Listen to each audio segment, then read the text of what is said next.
3 sets of 10 commandments. First is 10 commandments of self-reliance. First is keep right. Second is observe road courtesy. The third one, prohibited parking. And the fourth one is if until do not overtake. The fifth one is the bus stop rules lining up on the bus stop zone. And the sixth one is roll present or angle traffic jam.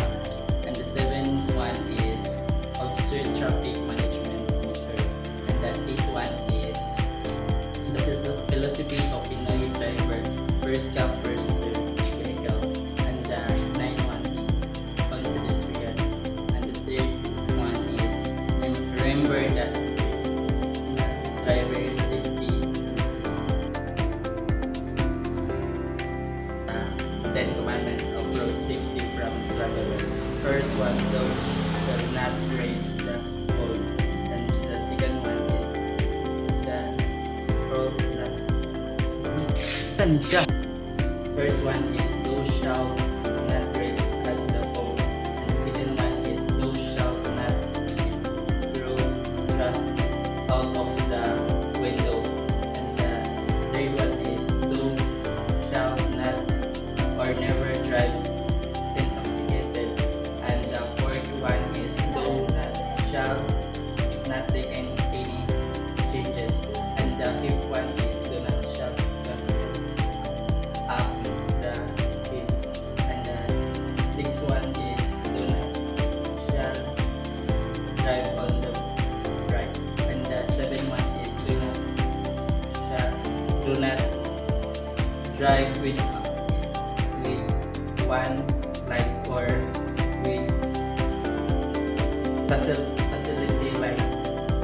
And the eighth one is do not admire to the state limit.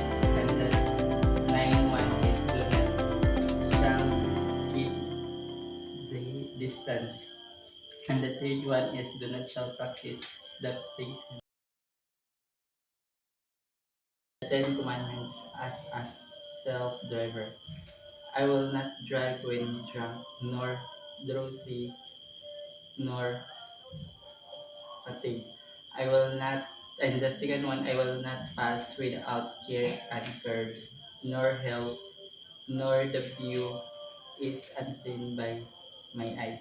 And the third one is I will not violate speed law, nor exceed speed limit. And the fourth one, I do not obey highway sign and traffic signal. And the fifth one, I do not make that twice without signaling my intention. And the sixth one, I do not accelerate my speed at school, playground, hospital, and other dangerous zones. And the seventh one, I will not be careless when crossing an intersection. And the eighth one is I do not gear and headlights on approaching cars at night. And the ninth one, I will show down when twilight comes and unsafety road conditions before me. And the third one, and the 10th one is I will be courteous and respectful of the night of every drive and pedestrian. That's all, thank you.